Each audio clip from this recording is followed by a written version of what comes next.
Wow. The taxes, right? The mortgage. It's getting high, it's getting up. We worry a lot. When we wake up every morning, we think, oh my God, if you look up to the news, you feel sad. Instead you look for the news, you feel sad to the news. There is no good news. It's all pain. It's all worry that can take in your heart. And now, hey, let's talk about what is worry. Worry, it has the Greek word, worry. Worry or anisigia. Anisigia is a noun word meaning you worry, concern, your anxiety, restlessness, and rest. There's a story about this one man there. He saw a barbecue under in the big building, a condominium. So he saw a barbecue. And there's also a man at the top looking at him. And you know, the barbecue guy said, oh, it's beautiful to be there in that nice building. Look at that man. He looks like he doesn't have any problem. If I've been like him, a lot of money, maybe I don't have a problem anymore. And also the man at the top of the condominium, he looked down to the guy who sells barbecue, and what he said, oh, if I'm just like him, living a simple life, not allowed run of this business, or, oh my God, maybe I'm not have a problem. Just living a simple life. You see, both of them, they are thinking about their problem. They are worried of many things, and that's what we are. You know, if money could be answered for everything, you can hear Christina Onassis or the rich billionaire people will have in their life. But worry, as Jesus will remind us today, and there's another word for worry. This is a biblical Greek that we have. Merimna is 570 verses in the New Testament. Usually translated to care. To care, to be anxious, to be concerned. Most of the time, merimna is bad. That's why Jesus warned his disciples, do not be worried, my friend. Do not be worried. Yes, all of us, we worry. We worry for our future. How about my kids? How about my grandson? How about my job? How about if I get fired? Where I should live? Do I become homeless? That's all our worries in life. But Jesus said, hey, look at the birds there. Look at the lilies. Look at the plants when you walk. You see them. Look at them. I care for them.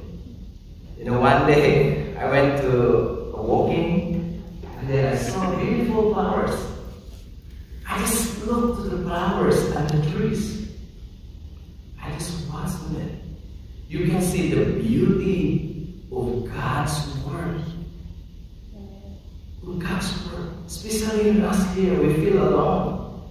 But truly, we are not alone. God takes care of us.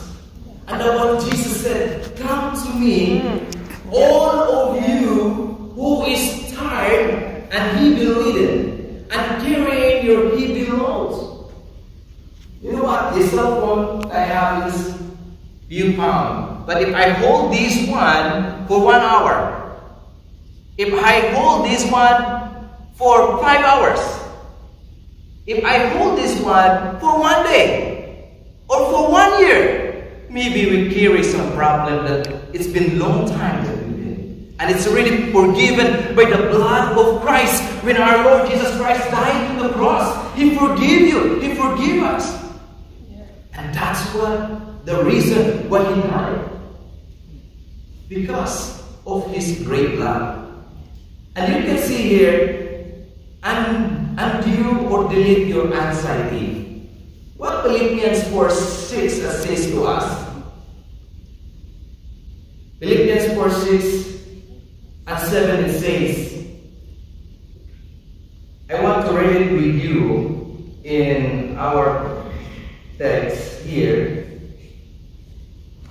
So it says over here that us, we full of worries in life. But Jesus and Apostle Paul says, give all your anxiety and prayer. This anxiety and prayer, they are opposing forces. They oppose to each other. In Christian life, we experience this thing. We truly experience this thing. So they were opposing force that working in our life, my friend. So I would like to read it to you, this verse, so that we can have it for us. Okay, it's right here in our.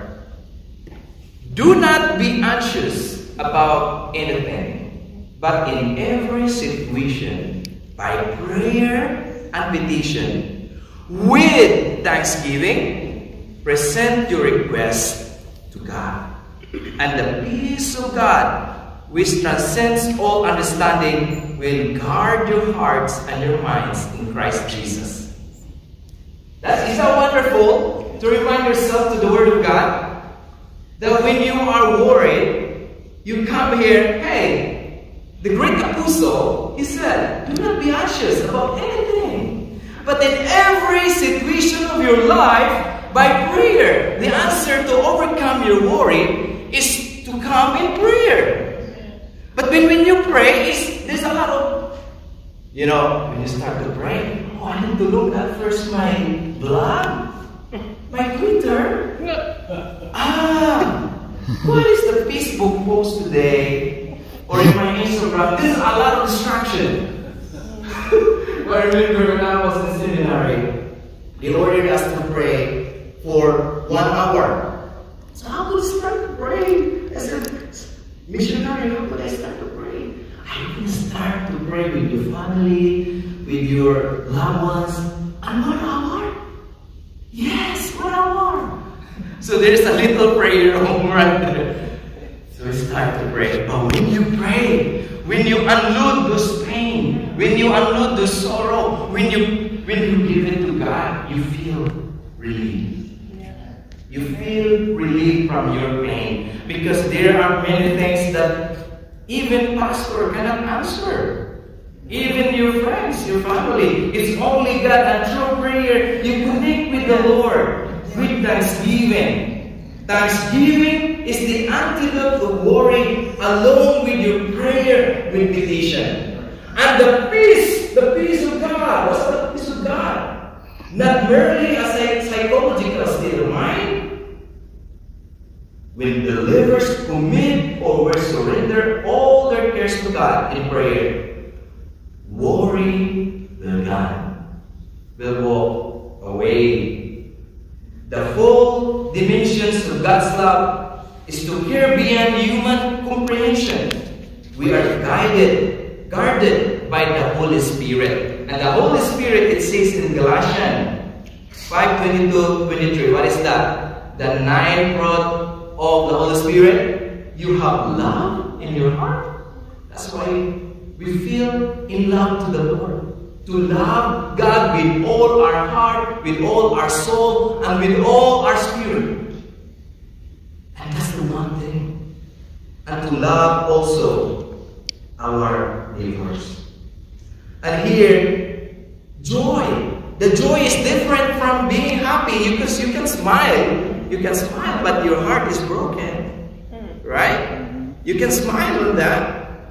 I remember when I started on praising, there is a young pastor who he was the the one who's been helping me to come to Christ. I said, with Christ in my vessel, I can smile at the storm, smile at the storm, smile at the storm. And first time you hear that, what's that? It's different to what I hear when the young people hear. So with Christ in my vessel, I can smile at the storm. You see, when we have Christ in life, even our young people here, even you have a hard assignment there, and you are alone to answer to you assignment or homework, pray to God. Yes. Ask the Lord Jesus, Lord, help me, Lord, guide me, because God will give you the joy. When you are joyful, you are happy, you are inspired. And the enemy have no time to destroy you. And peace, you have peace in your heart. And no one can understand that. Because the peace that God given to us, the world cannot give. You see, supposed to be we, the believers of Christ, the most happiest people in this world, in this earth. The most inspired and always have that hope in heart.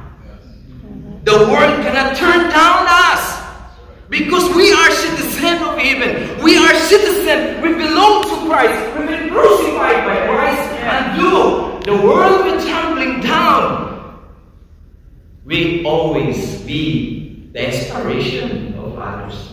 Yeah. When we look, when we walk, even in our words, in our action, you can see, what happened to this man? Why is still happy? We had all this problem. Because our worry with God, we give it to Christ. And that's the benefits when you have faith in the Lord. When you have faith in God. When we are like a strong tower that cannot be shaken. Even the world is shaking. We stay in our focus. And it says over here, you have your kindness, you have your goodness, you have faithfulness, and gentleness and self-control. And number 2, to the last point that we have, why did Jesus say, do not worry? Worry cannot add a single hour of your life. That's the thing. Meaning cannot add a single step or cubit. You know? Because life is a journey. We journey in life. And God also, He never made us a robot. So He gave us a free will that we can pick those happiness in our heart. So today, maybe you have problem, we have problem, we have worries in our heart. Jesus reminds us that, hey, in your journey, focus on me. And that's what Hebrews chapter 12, verse 1 and 2, it says, throw off everything that hinders you, the sin that too easily entangles. Let us run with perseverance, the mark out for us, fixing our eyes on Jesus, the pioneer and the perfecter of our faith. Where do you look at? Maybe we look for our problem. That's why our problem is too big. But give it away and look to Jesus. So your problem will become more smaller. And your Jesus, our God, our Savior, is bigger. And you remember Peter. When Peter saw Jesus, and Peter wanted to come to Jesus, and Jesus said, come Peter, come. So Peter started to walk. And he hear the sound of the wind. He hear it. The winds, he hear it. And he started to fear. And Jesus said, when he asked Jesus, Lord, help me. When you ask Jesus for help, he will surely with his hand. He really helped us. 100%. And then Jesus raised his hand, but he said, little faith. We need to be strong in our faith. There are many times that we almost give up in our life because problem is too heavy. But when you look to Christ, even the suffering of the cross, even the pain that we should carry is supposed to be. But he said, Father, forgive them, for they do not know what they are doing. And that's the reason why the cross is there. Yeah. A reminder of the suffering of Christ. That no matter what, there is someone who loves me so much, and no other than is my Lord Jesus Christ. And I want to shout in the world, Amen. anywhere, that hey, I have my Savior, I have my Lord, I have the one that who loves me so much. I hope we can find it, and that's we can eradicate